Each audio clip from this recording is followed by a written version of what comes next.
इस साल आपने क्या खोया, क्या पाया। बहुत सारे ऐसे लोग होंगे जिन्होंने किसी अपने को खोया होगा, लेकिन कई ऐसे भी होंगे जिनके घर में कोई नई किलकारी ने जन्म लिया होगा। उसके अलावा किसी को सफलता मिली होगी, खूब मिली होगी, अपार सफलता मिली होगी। जी हाँ, हर भारतीय महिला साड़ी पहनकर सबसे ज़्यादा सुंदर और सबसे ज़्यादा खुश रहती हैं। और आपको बता दूं कि कई सारे डायस्पोरा देशों में भारतीय महिलाएं रहती हैं और वहाँ वो भारतीयता को अपने अंदर जीवित रखती हैं साड़ी के साथ ही, और उसे अपने दिल से लगा कर रखती हैं, क्योंकि वो उनकी यादों से जुड़ी हुई चीज़ है। साथ ही इतनी नॉस्टैल्जिक है कि उनकी माँ ने, उनकी नानी ने, उनकी सास ने उनको ये साड़ियाँ गिफ्ट की हुई होती हैं, जिसे वो दिल से लगा कर रखती हैं। तो आप भी अपनी साड़ियों को ऐसे ही संजो कर रखिए और खूब पहनिए। और कार्यक्रम में आगे बढ़ते हैं और आपसे एक बात कहना चाहती हूँ कि क्या आपने कभी चाक पर मिट्टी को घूमते हुए देखा है? अगर चाक पर मिट्टी घूमते हुए देखा होगा आपने, तो वो ज़रूर मिट्टी से किसी को कुछ गढ़ते हुए देखा होगा। और जब आप कुछ गढ़ते हैं तो उसकी जो खुशी है वो अलग लेवल पर होती है, और वो गढ़ने की जो एक प्रक्रिया है, उस प्रक्रिया में भी एक अलग मज़ा है। और गढ़ जाने के बाद जब वो सुंदर रूप में आपके सामने आती है तो उसे देख करके भी आप उतने ही खुश और उतने ही आह्लादित महसूस करते हैं। आज आपका जिनसे परिचय करवाने वाली हूँ वो इसी चाक पर शब्दों को खूब घुमा रही हैं, और घुमा घुमा कर जो बना रही हैं वो है गज़ल और गीत। तो आइए उनका परिचय आपसे कराते हैं, तो देखते हैं उनसे जुड़ा ये वीडियो। आराधना प्रसाद एक स्वतंत्र लेखिका और समाज सेविका हैं। उनकी प्रमुख लेखन विधाएं गज़ल और गीत हैं। उनकी रचनाएं प्रांतीय और राष्ट्रीय पत्र पत्रिकाओं में निरंतर प्रकाशित होती रही हैं। उनके अब तक 2 गज़ल संग्रह चाक पर घूमती रही मिट्टी और उर्दू संग्रह फूल, चुप और बोलती खुशबू प्रकाशित हो चुके हैं, जबकि हिंदी गीत संग्रह प्रकाशनाधीन है। उन्हें बिहार उर्दू अकादमी, बिहार हिंदी साहित्य सम्मेलन और अन्य संस्थाओं से विभिन्न सम्मानों से अलंकृत किया गया है। उनके प्रमुख पुरस्कारों में राजभाषा हिंदी सेवी सम्मान, शाद अजीमाबाद, अकबर रजा जमशेद उर्दू अदब अवार्ड, साहित्य सम्मेलन शताब्दी सम्मान और नवल प्रयास प्रतिभा सम्मान सहित कई राष्ट्रीय और प्रांतीय सम्मानों से नवाजा गया है। उनके योगदान से साहित्य और समाज में उनकी विशिष्ट पहचान है। आराधना प्रसाद साहित्य और समाज सेवा के क्षेत्र में समर्पित एक प्रख्यात व्यक्तित्व हैं।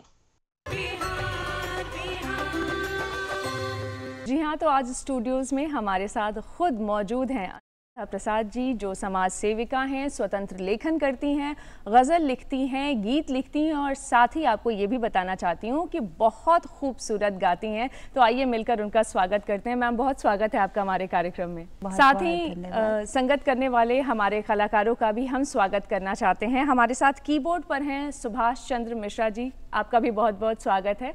और साथ ही तबले पर हैं हमारे साथ सुमित कुमार जी, आपका भी बहुत स्वागत है। तो संगीत, साज और गज़ल और मौसीकी, इसी की बात होने वाली है अभी। तो आप कहीं जाइएगा मत, कार्यक्रम की शुरुआत करते हैं और संगीत में शुरुआत करते हैं। और हम चाहेंगे कि आप ज़रूर हमारे दर्शकों को कुछ गा कर सुनाइए, कोई भी गीत या गज़ल जो आप सुनाना चाहें। जी, बहुत धन्यवाद श्वेता जी। मैं आराधना प्रसाद अपनी पुस्तक चाक पर घूमती रही मिट्टी, जो इसी उन्वान से जो मैंने गज़ल कही है वो उससे शुरुआत करना चाहती हूँ। मतला अर्ज़ किया है, सिर्फ उम्मीद पर टिकी मिट्टी,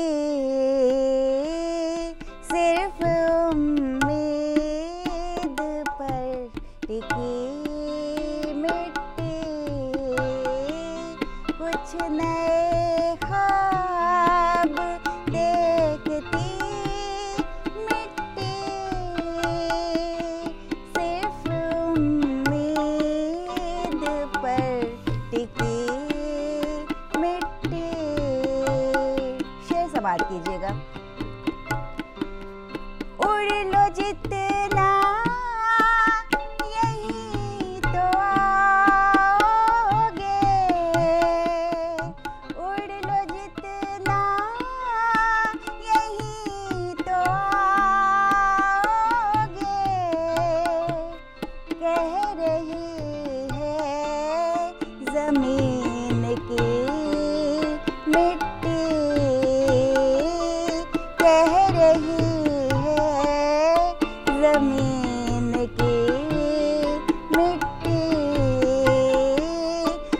नए ख्वाब देखती मिट्टी,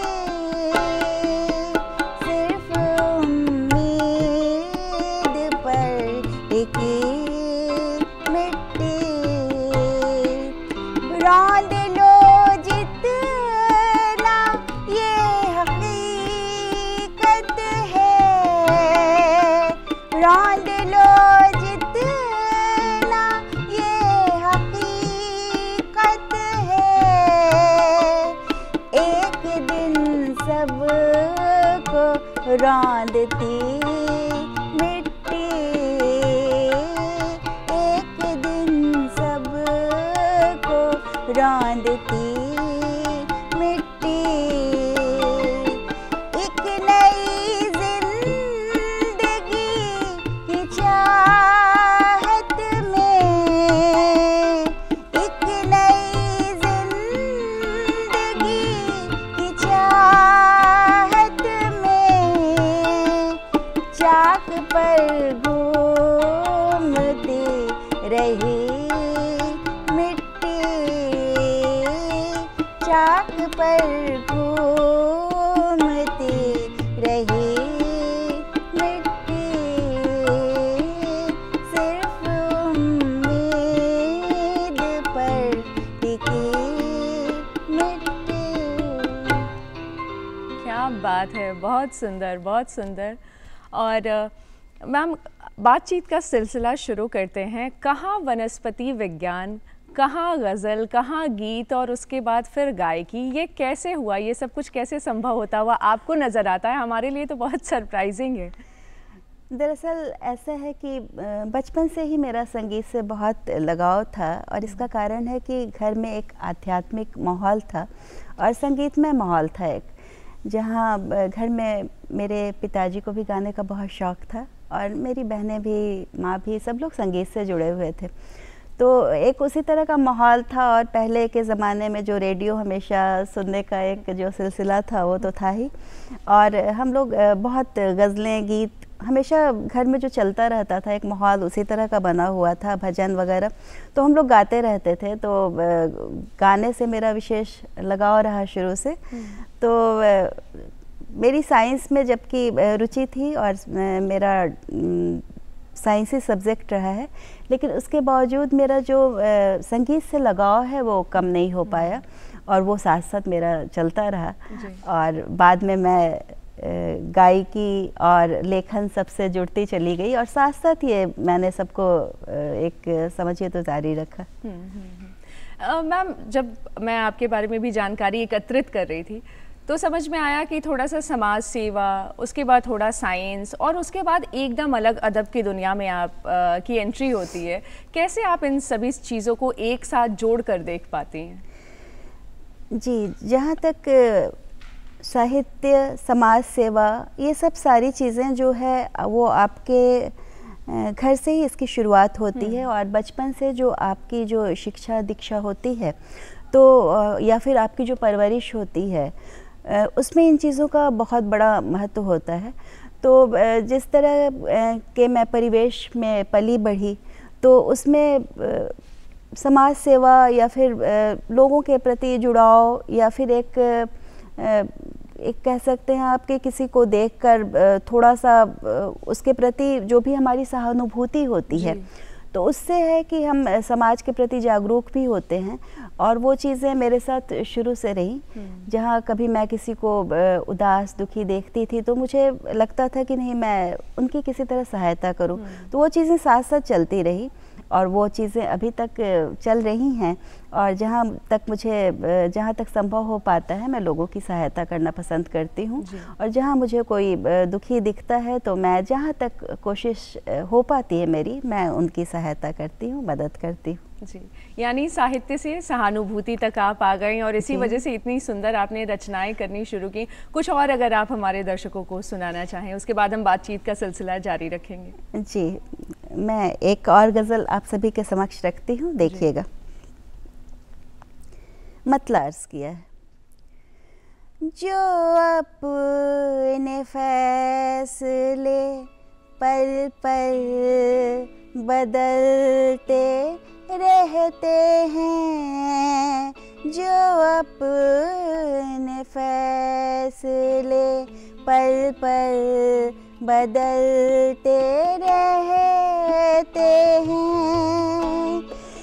वो जिंदगी में यूं ही हाथ मलते रहते हैं, जो अपने फैसले हर पल बदलते रहते हैं। शेर अर्ज़ किया है। मिजाज रखते हैं जो सख्त पत्थरों की तरह, मिजाज रखते हैं जो सख्त पत्थरों की तरह। वो लोग मोम की तरह पिघलते रहते हैं, वो लोग मोम की सूरत पिघलते रहते हैं, जो अपने फैसले पल पल बदलते रहते हैं। कभी किसी के बुझाने से ये नहीं बुझते, कभी किसी के बुझाने से ये नहीं बुझते। चरागे इश्क तो, चरागे इश्क तो तूफान में जलते रहते हैं।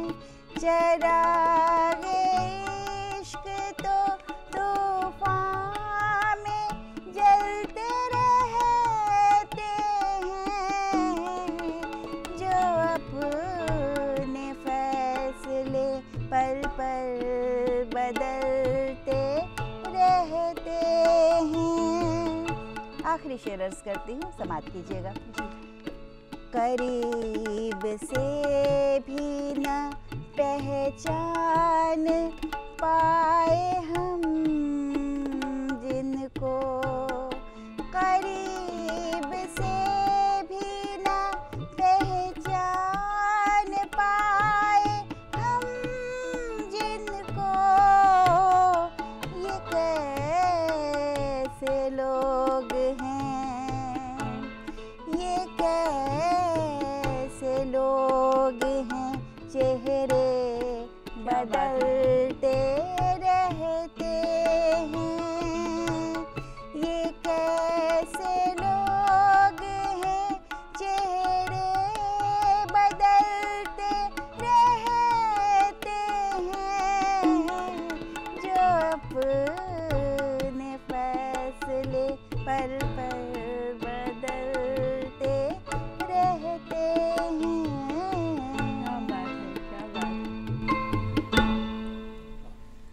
मुझे लगता है आपने भी अपने फैसले बदले हैं, आपको नहीं लगता? कहाँ जहाँ पढ़ाई शुरू की वनस्पति विज्ञान, और पढ़ाई में इतनी रुचि भी थी आपकी, और उसके बाद गज़ल और गीत लिखने की का ये जो सिलसिला है, ये कैसे शुरू हो गया?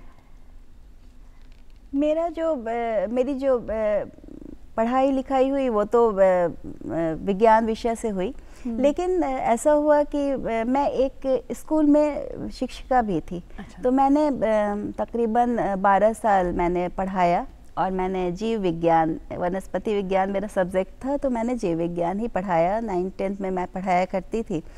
लेकिन हुआ ऐसा कि कुछ कारणों से मुझे स्कूल से कुछ दिनों की छुट्टी लेनी पड़ी। उसके बाद बच्चों के बड़े होने के बाद मेरा बेटा उत्कर्ष और उत्सव, जो कि जिसने मुझे हर कदम पर, मेरे पति देव ने और मेरे दोनों बच्चों ने मेरे हर कदम पे मेरा साथ दिया, और उन्होंने मुझे बहुत ही प्रेरित किया कि आगे तुम्हें कुछ करना है। तो जब मेरा विद्यालय से थोड़ा सा कुछ दूरियां हो गई, क्योंकि मेरा स्वास्थ्य सही नहीं था, तो जिसके कारण मुझे घर में रहना पड़ा। तो उसके बाद बच्चों के जब स्कूल से निकलने के बाद जब मेरा खाली वक्त होता था तो समझ में नहीं आता था कि उसमें क्या किया जाए। तो मैंने अपनी पुरानी डायरी पलटी, तो उसमें मैं शुरू से ही मेरा था एक मतलब लेखन में रुचि थी। तो जब देखा कि नहीं, मैं तो कुछ छंद मुक्त रचनाएं लिखा करती थी शुरू में, जब मैं हॉस्टल्स में रहती थी, और लगता था कि खाली समय में क्या किया जाए। तो फिर धीरे धीरे मैं उन चीज़ों को देखना शुरू की, फिर लगा नहीं कुछ करना चाहिए लेखन से ही संबंधित। तो एक बार ऐसा हुआ कि मैं अपनी सोचा कि कुछ लिखती हूँ, तो एक गज़ल की तरह मैंने कुछ लिखा, जिसे फेसबुक पे लोगों ने पसंद किया बहुत, और कुछ जानकार जो लोगों ने कहा कि नहीं तुम्हें तो छंद सीखना चाहिए। तो मैंने गज़ल की बारीकियों को समझा, और मैंने उसको गूगल से या फिर और भी जो मेरे गुरु रहे उनसे मैंने गज़ल की शिक्षा दीक्षा ली, और गज़ल की ओर मैं बढ़ना शुरू की। तो जब मैंने छंद में सीखना शुरू किया तो मैंने गज़ल गीत सभी के हिंदी छंदों को भी पढ़ा, और गज़ल की बहरों पे भी जानकारी ली, और उस पर कुछ साल बहुत अध्ययन किया मैंने, और फिर मैंने बहरों को समझकर गज़ल को कहना शुरू किया।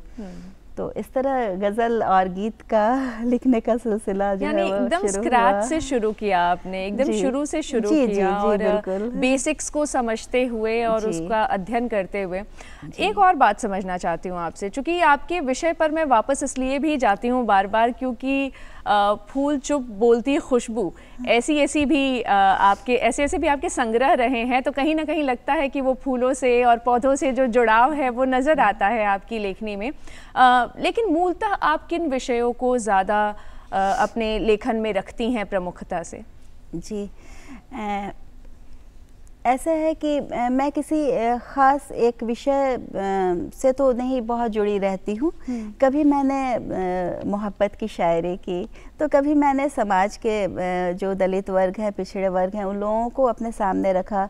कभी मैं बच्चों की ओर बहुत आकर्षण हुआ तो उस ओर आकृष्ट हुई।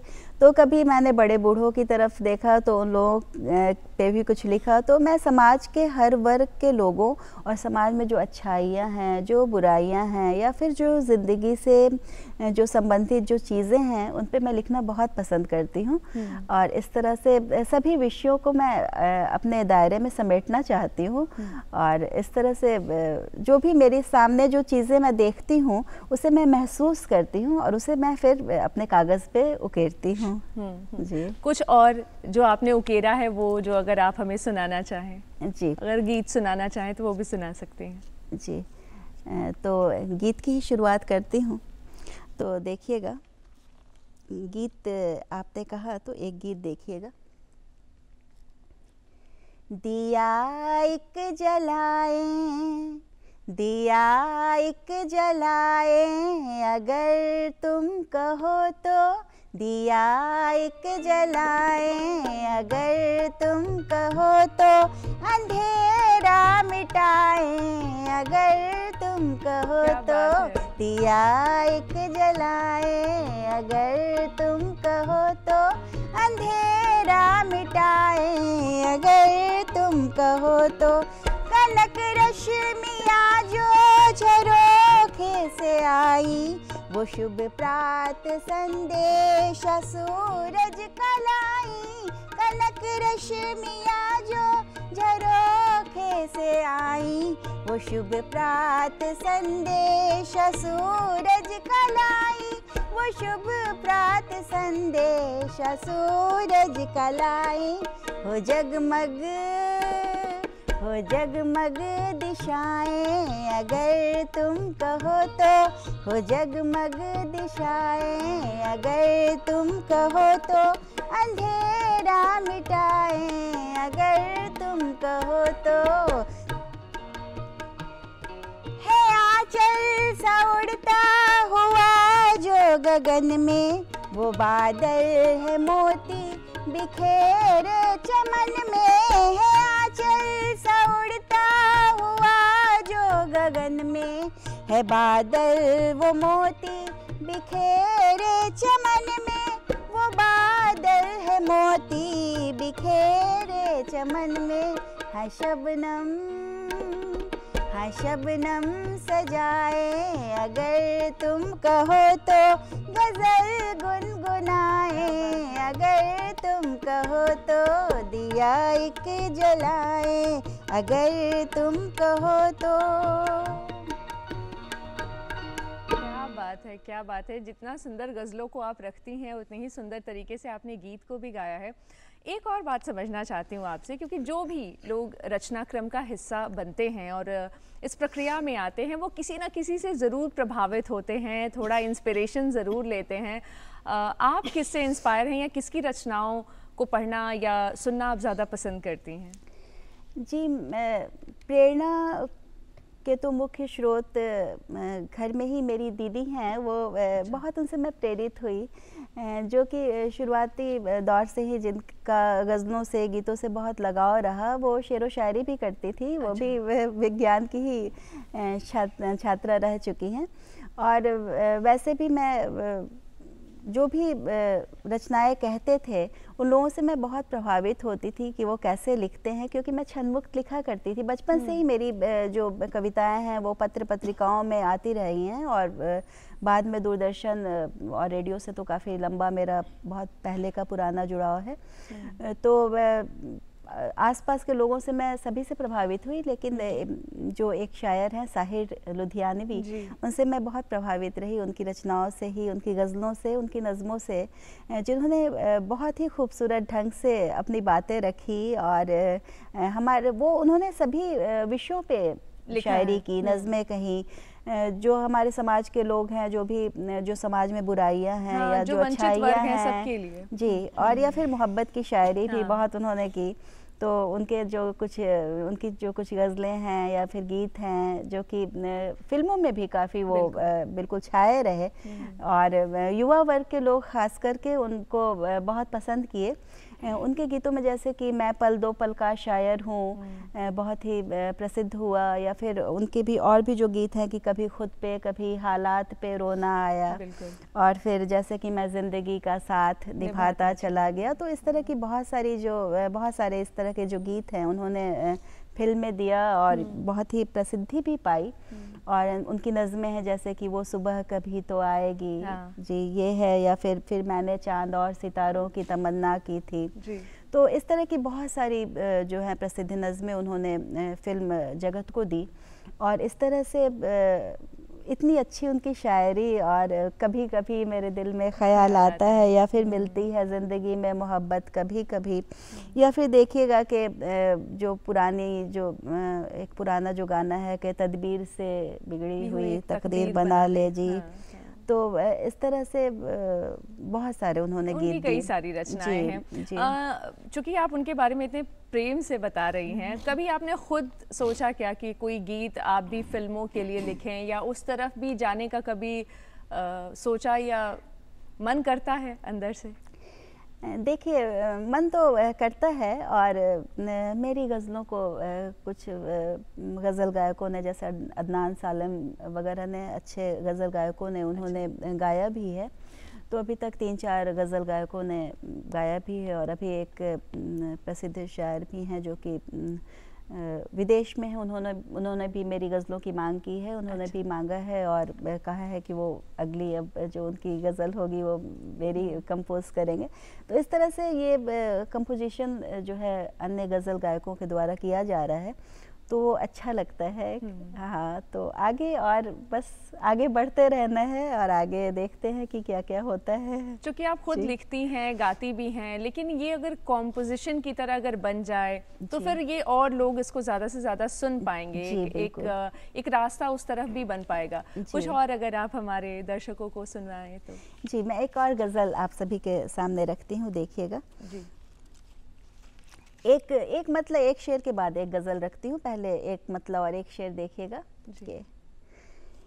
आंधी ने तलखी रखी है, आंधी ने तलखी रखी है, दीपक ने हस्ती रखी है, आंधी ने तलखी रखी है, दीपक ने हस्ती रखी है, सतरंगी ख्वाहिश है मेरी, सतरंगी ख्वाहिश है मेरी, सतरंगी ख्वाहिश है मेरी, दिल में एक तितली रखी है, सतरंगी ख्वाहिश है मेरी, दिल में एक तितली रखी है।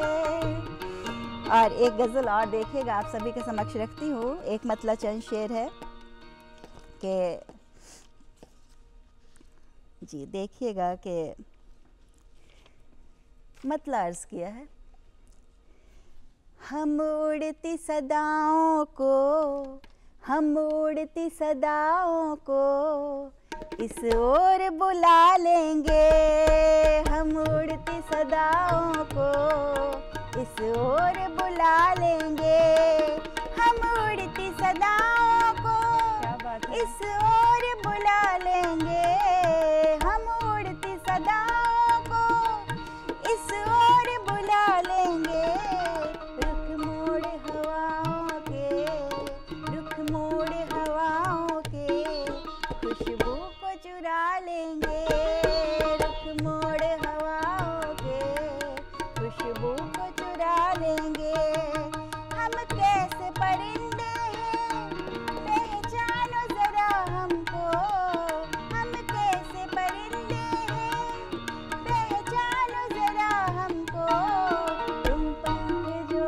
तुम पंख जो, तुम पंख जो कतरोगे हम फिर से उगा लेंगे, तुम पंख जो कतरोगे हम फिर से उगा लेंगे, हो शौक जुनू दिल में जज्बात हो गर जिंदा, हो शौक जुनू दिल में जज्बात हो गर जिंदा, खुद आके, खुद आके, खुद आके चरागों को तूफान जला देंगे, खुद आके चरागों को तूफान बचा लेंगे, ये इल्म की ताकत है, ये इल्म की ताकत है, ये फन है अदीबों का, ये इल्म की ताकत है, ये फन है अदीबों का, चाहे तो कलम को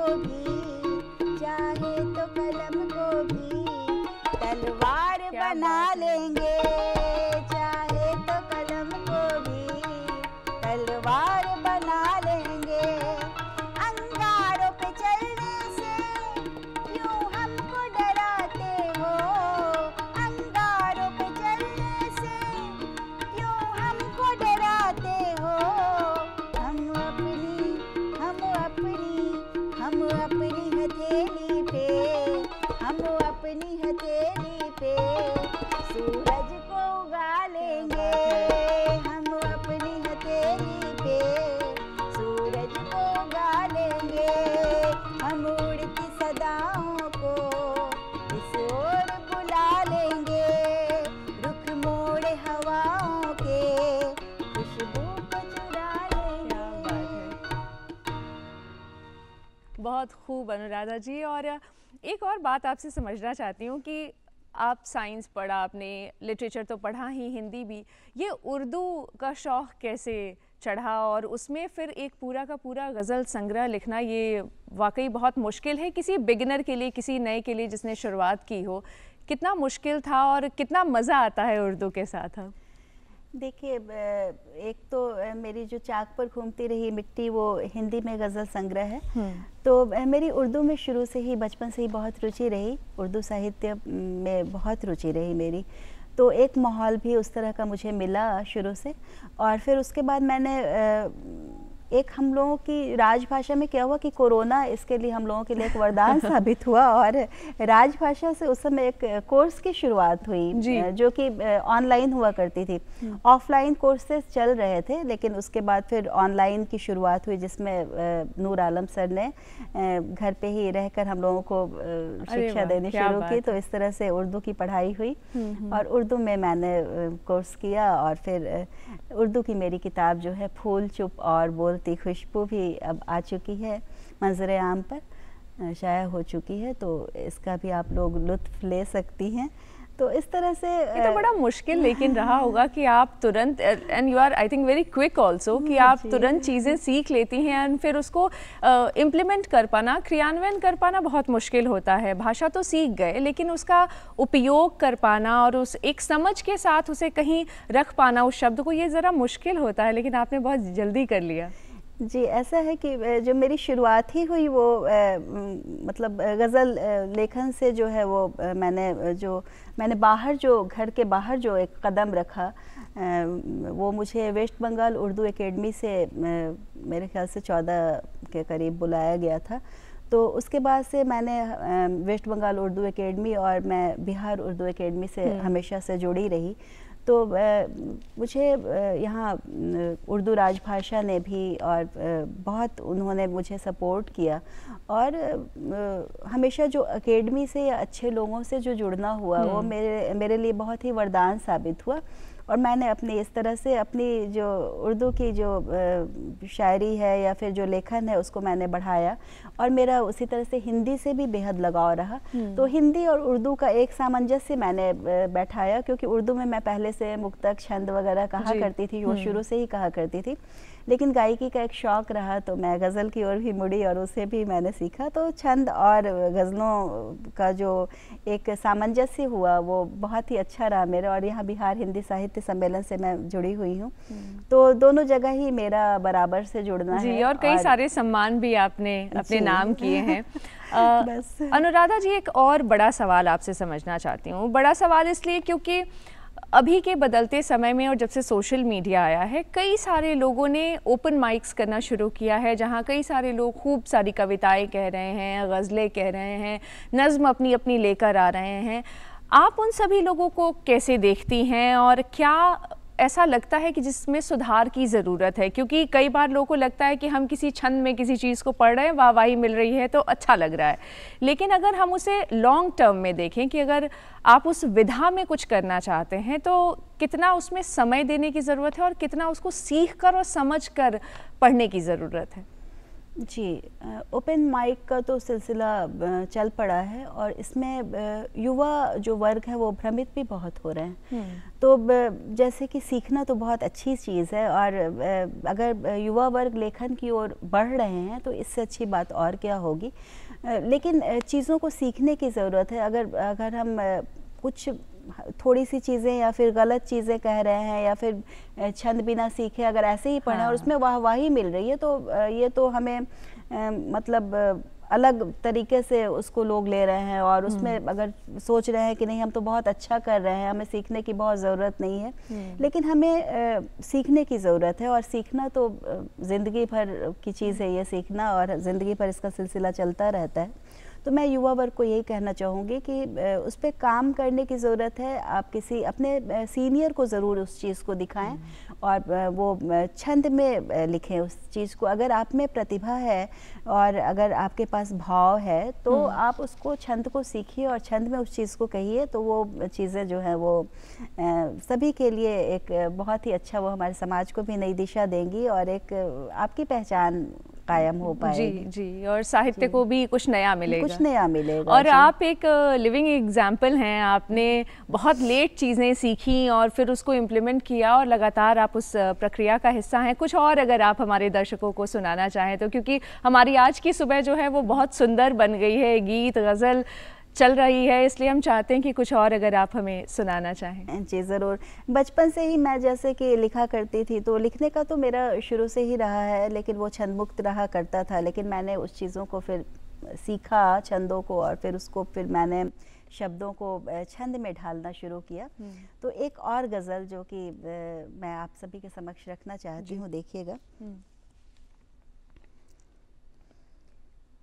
देखा कोई गुलाब तो सोचा गजल कहूँ, देखा कोई गुलाब तो सोचा गजल कहूँ, पूरे हुए जो ख्वाब तो सोचा गजल कहूँ, देखा कोई गुलाब तो सोचा गजल कहूँ। शेर अर्ज़ किया है, मैं फिक्र क्या करूँ अभी अंजाम इश्क की, अंजाम इश्क की, मैं फिक्र क्या करूँ अभी अंजाम इश्क की, अंजाम इश्क की, आगाज़ लाजवाब तो सोचा गजल कहूँ, आगाज़ लाजवाब तो सोचा गजल कहूँ, पूरे हुए जो ख्वाब तो सोचा गजल कहूँ, देखा कोई गुलाब तो सोचा गजल कहूँ। शेर अर्ज़ किया है, माझी को नाव पार लगाने की फिक्र है, लगाने की फिक्र है, माझी को नाव पार लगाने की फिक्र है, लगाने की फिक्र है, मौजों में इस तरह अब तो सोचा गजल कहूँ, मौजों में इस तरह अब तो सोचा गजल कहूँ, पूरे हुए जो ख्वाब तो सोचा गजल कहूँ,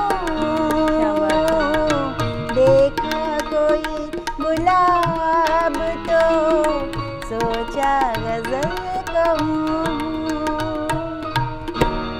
बहुत प्यारा और बहुत सुंदर तरीके से आप गाती हैं और मुझे लगता है कि हमारे दर्शक भी अपने घरों में बैठे बड़े खुश हो रहे होंगे। आज सुबह सुबह गज़ल की महफ़िल लगी हुई है। एक आखिरी सवाल आपसे ये जानना चाहती हूँ कि भविष्य की क्या कुछ तैयारियाँ हैं, क्या कुछ ऐसी चीज़ें हैं जो आने वाली हैं, कुछ अपकमिंग प्रोजेक्ट्स हैं आपके जो आने वाले हैं?